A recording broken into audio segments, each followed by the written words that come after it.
గాలికి గడ్డపారలు కొట్టుకపోవు, గట్టి నాయకులు కొట్టుకపోరు. గాలికి కొట్టుకపోయేటి గడ్డి పోచలు మాత్రమే. అట్లనే మీ ఎమ్మెల్యే ఒక గడ్డి పోచ లాంటి ఎమ్మెల్యే పోయింది తప్ప గడ్డపారల లాంటి నాయకులు, గట్టిగా ఉన్న నాయకులు మీరెవరు పోలే. ఇవాళ ఒక్క మాట మీరు యాద్ చేసుకోండి. ఇక్కడ గెలిచిన ఎమ్మెల్యే మొన్న మీరు చేస్తే ఎమ్మెల్యే అయింది. ఆయన ఎమ్మెల్యే మీరు చేస్తే అయింది తప్ప మిమ్మల్ని ఆయన తయారు చేయలే. మీరు కష్టపడి వందల వేల మంది కవితక్కతో సహా ఎంతో మంది కష్టపడితే ఒక్కడు ఎమ్మెల్యే అయింది. ఇవాళ ఎమ్మెల్యే దొంగలలో పోయిండు. రేవంత్ రెడ్డి ఇసిరే ఎంగిలి మెతుకుల కోసం ఆశపడి పోయిండు. కుండ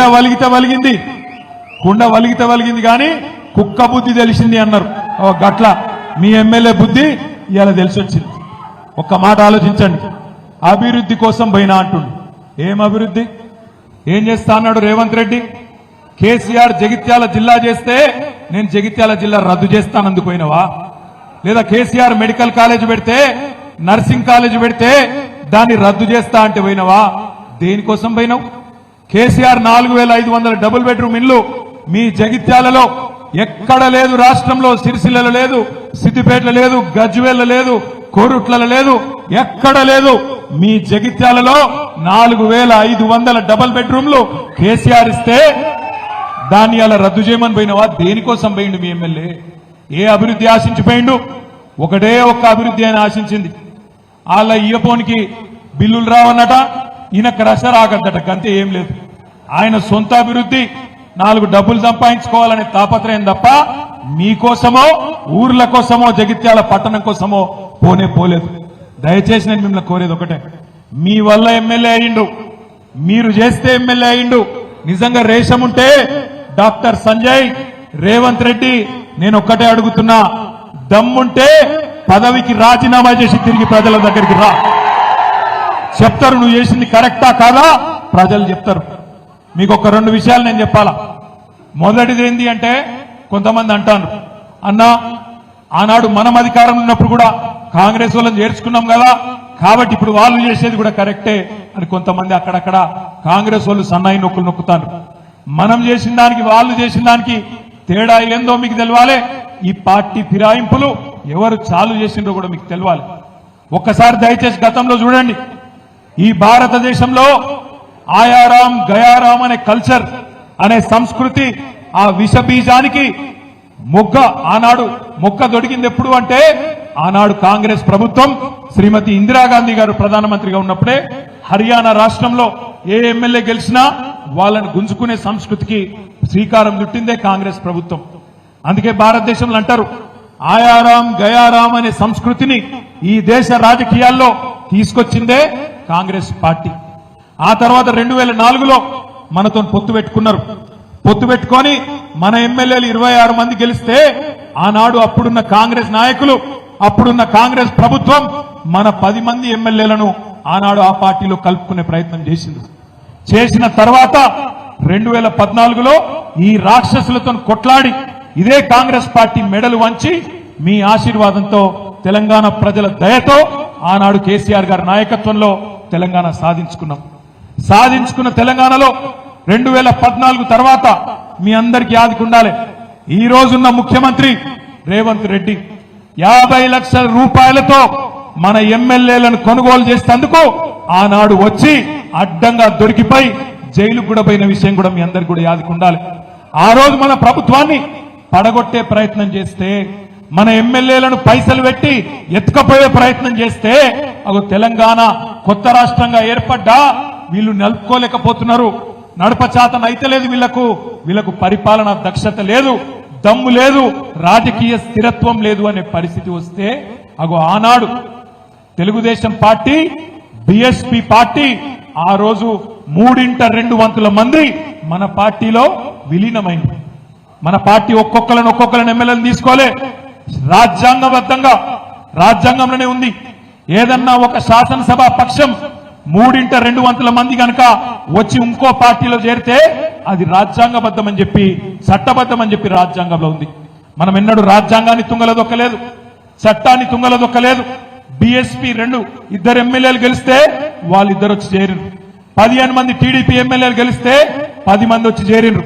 కాంగ్రెస్ వాళ్ళు 18 మంది గెలిస్తే 12 మంది వచ్చి చేరిండ్రు. రాజ్యాంగబద్ధంగా 3/2 మంది శాసనసభ్యులు వచ్చి చేరిండ్రు తప్ప ఒక్కొక్కడు వచ్చి ఒక పార్టీలో గెలిచి ఇంకో పార్టీ కండువా కప్పుకోలే. కానీ ఈ రోజు నేను అడుగుతా ఉన్నా రేవంత్ రెడ్డిని, ఏమన్నాడు రేవంత్ రెడ్డి ఆనాడు కాంగ్రెస్ ఎమ్మెల్యేలు చేరుతున్నప్పుడు ఏం మాటలు మాట్లాడిండో ఒక్కసారి మీరు వినాలని చెప్పి ఈ టీవీ పెట్టిపించినాం. ఒక్కసారి వినండి, అది ప్లే చేయమని చెప్పి మా తమ్ముని కోరుతా ఉన్నా. ఈ వేదిక మీద నుంచి చెప్తున్నా, కాంగ్రెస్ పార్టీలో టికెట్లు పొంది గెలిచిన వాళ్ళు పార్టీ ఫిరాయిస్తే మా కార్యకర్తలకు విజ్ఞప్తి చేస్తున్నా, రాళ్లతో కొట్టి చంపండి, గ్రామ బహిష్కరణ చేయండి. ఆ సన్నాసులు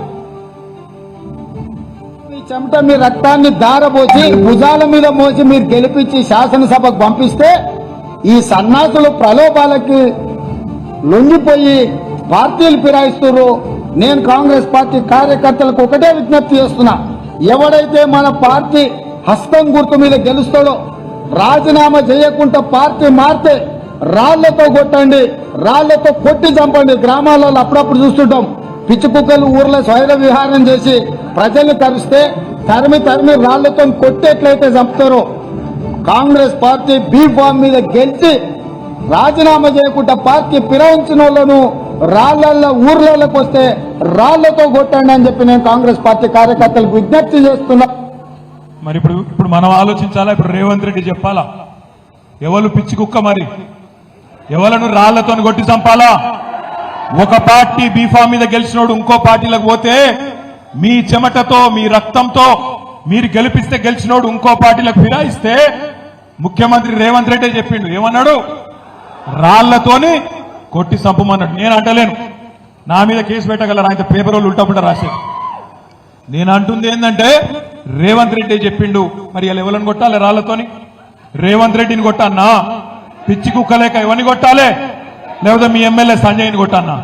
ఎవరిని కొట్టాలి మరి? అందుకే అంటున్నా, ఎవరిని రాళ్లతోనో ఇంకో దాంతోనో కొట్టే అవసరం లేదు.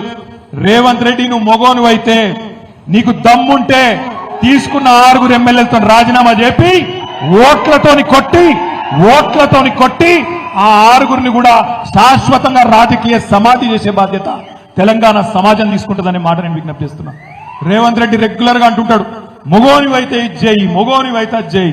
నేను అంటున్నా, రేవంత్ రెడ్డి మొగోనివైతే ఆ 6 రాజీనామా చెప్పి ఎలక్షన్లకు రా, జగిత్యాల ప్రజలు సమాధానం చెప్తారనే మాట నేను విజ్ఞప్తి చేస్తా ఉన్నా. ఇంకొక మాట, ఒక్క రేవంత్ రెడ్డే కాదు, కాంగ్రెస్ వాళ్ళందరూ మాట్లాడిన శుద్ధపూసలు లెక్క. యథావిధిగా కొన్ని గోతికాడు నక్కలు ఏదైనా జరిగితే బాగుండు, లేకపోతే ఒంటె పెదాలకు నక్కలు ఆశపడ్డట్టు పెద్దలు జీవన్ రెడ్డి గారు చర్యల వల్ల కాంగ్రెస్ ప్రభుత్వానికి కాంగ్రెస్ పార్టీకి నష్టం జరగాలి అని ఏవైతే గుంట నక్కలు ఎదురు చూసినాయో వాళ్ళకి పెద్దలు జీవన్ రెడ్డి గారు ఎలాంటి అవకాశం ఇవ్వలేదు. ఎందుకంటే వారి అనుభవం, కాంగ్రెస్ పార్టీ పట్ల వారికి ఉన్న కమిట్మెంట్ ఇలాంటి ఆశించే వాళ్ళకు అర్థం కాదు. కాబట్టి ఈరోజు మీడియా మిత్రుల ద్వారా తెలంగాణ ప్రజలకు, జీవనాన్ని అభిమానులకు, కాంగ్రెస్ పార్టీ కార్యకర్తలకు, ఈ ప్రభుత్వంలో ఈ పార్టీలో వారి గౌరవానికి, వారి అనుచరులకు, వారి సహచరులకు, కాంగ్రెస్ పార్టీ కార్యకర్తలకు ఎలాంటి కష్టము నష్టం జరగకుండా పార్టీ చర్యలు చేపడుతుందని పార్టీ ఆదేశించింది, చేపట్టాలని చెప్పింది. అవి తప్పకుండా అమలు చేస్తామని చెప్పి ఈ సందర్భంగా మీ ద్వారా అందరికీ తెలియజేస్తుంది. కొంత పొలిటికల్ పార్టీ ఓన్డ్ మీడియా అంటే రాజకీయ పార్టీలు నిర్వహించే టీవీలు కానీ పేపర్లు కానీ ఆ రాజకీయ పార్టీల యొక్క ప్రయోజనాలను కాపాడడానికి శాఖలకు మంత్రులు లేరు. కేసీఆర్ 2018 గెలిచిన తర్వాత ఆయన ఒక్కడే ముఖ్యమంత్రిగా పదవి చేపట్టి కొన్ని నెలలు మంత్రులే లేరు. ఏ రోజన్నా, ఏ పేపర్ అన్నా, ఏ టీవీ అన్నా ఇట్లుంటుందా అని ఎవరైనా మాట్లాడినరా? 12 మంది మేము నిరంతరము కష్టపడి వివిధ శాఖలలో సమన్వయం చేసుకొని ఎన్ని సమీక్షలు చేసిన, విద్యాశాఖ మీద నేను ఎన్ని సమీక్షలు చేసిన, ఎన్ని రిజల్ట్స్ రిలీజ్ చేసిన. సో ఊరికే ఏదో ఒకటి అనేసి ఈ ప్రభుత్వం మీద బురద జల్లాలన్న ఆలోచన రాజకీయ పార్టీలకు సంబంధించిన మీడియా వాళ్ళు ప్రయత్నం చేస్తే తప్పులేదు. మిగతా మీడియా సంస్థలు కూడా అందులో పడి కొట్టుకుపోవడం సమంజసం కాదు. ఏ ఒక్క శాఖ ఖాళీగా లేదు. అన్ని శాఖలకు సమర్థమైన మంత్రులు ఉన్నారు, సమర్థవంతంగా నిర్ణయాలు తీసుకుంటున్నాం. ఏ కార్యాచరణ కూడా వాయిదా పడలేదు. ఇప్పుడు ప్రజలు ఎన్నుకున్న ప్రభుత్వాన్ని పడగొట్టాలన్న భావదారిద్ర్యం కేసీఆర్కు రావడమే కేసీఆర్ యొక్క భావదారిద్ర్యము. 17 సీట్లు ఓడిపోయి 8 సీట్లలో డిపాజిట్లు పోయి 14 సీట్లలో థర్డ్ ప్లేస్ వచ్చినాక కూడా కేసీఆర్కు కనివిప్పు కలగలేదు. ప్రజల తప్పు అన్నట్టుగా మాట్లాడుతున్న వాళ్ళకు ఓట్లు లేకపోవడం. శాసనసభ ఎన్నికలలో 37.5% ఓట్లు వచ్చిన బీఆర్ఎస్ పార్లమెంట్ ఎన్నికలకు వచ్చేవరకల్లా 16% ఓట్లకు పడిపోయింది. కేవలం కాంగ్రెస్ను ఓడించడం కోసం మొత్తం గంపగుత్తగా తీసుకుపోయి బీజేపీకి ఓట్లు వేసారు. సిరిసిల్లలో బీజేపీ ఫస్ట్ వస్తుందా కేటీఆర్ కాన్స్టిట్యున్సీలో? సిద్దిపేటలో బీజేపీ బీఆర్ఎస్కు సమానంగా ఓట్లు వస్తాయా కాంగ్రెస్ను దెబ్బతీయడానికి? వాళ్ళ మెదకు వాళ్ళ కంచుకోట అన్నారు కదా, ఆడ కూడా థర్డ్ ప్లేస్ వచ్చిందంటే కేసీఆర్కి ఇప్పటికైనా కనువిప్పు కలగాల్సిన అవసరం ఉందా లేదా? మొన్నటి వరకు గేట్లకు రాని అని ఎమ్మెల్యేలను పిలిచి భోజనాలు పెట్టే కాడికి వచ్చింది. తలుపులు మూసి కాళ్ళు పట్టుకుంటుండో కడుపులో తలకాయ పెడుతుండో నాకైతే తెలియదు, కానీ వాళ్ళు నమ్ముతారా?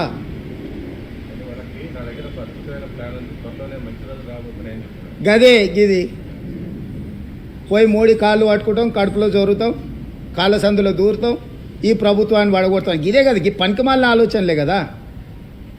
ప్రతిపక్ష నాయకుడికి అసెంబ్లీకి రమ్మంటే రాడు, రాష్ట్ర అవతరణ దినోత్సవాలకు ఆహ్వానిస్తే రాడు. రాష్ట్ర అవతరణ దినోత్సవాలలో ప్రతిపక్ష నాయకుడు మాట్లాడడానికి మైక్ ఇవ్వాలంట. సిగ్గునాదా? ఎక్కడన్నా భారతదేశంలో ఎక్కడైనా ఈ సాంప్రదాయం ఉందా? కనీసం రాష్ట్ర అవతరణ దినోత్సవాలకు 10 ఏళ్ళు మమ్మల్ని ఎప్పుడన్నా పిలువనన్నా పిలిచిండా? మేము ప్రత్యేకంగా ప్రభుత్వం తరఫున 10 ఏళ్ళు ముఖ్యమంత్రిగా పనిచేసిండు. ఈరోజు ప్రధాన ప్రతిపక్ష నాయకుడు సముచితమైన గౌరవం ఇద్దామని చెప్పి ప్రభుత్వం నుంచి అధికారికంగా మేము ఆహ్వాన పత్రిక పంపించినాం.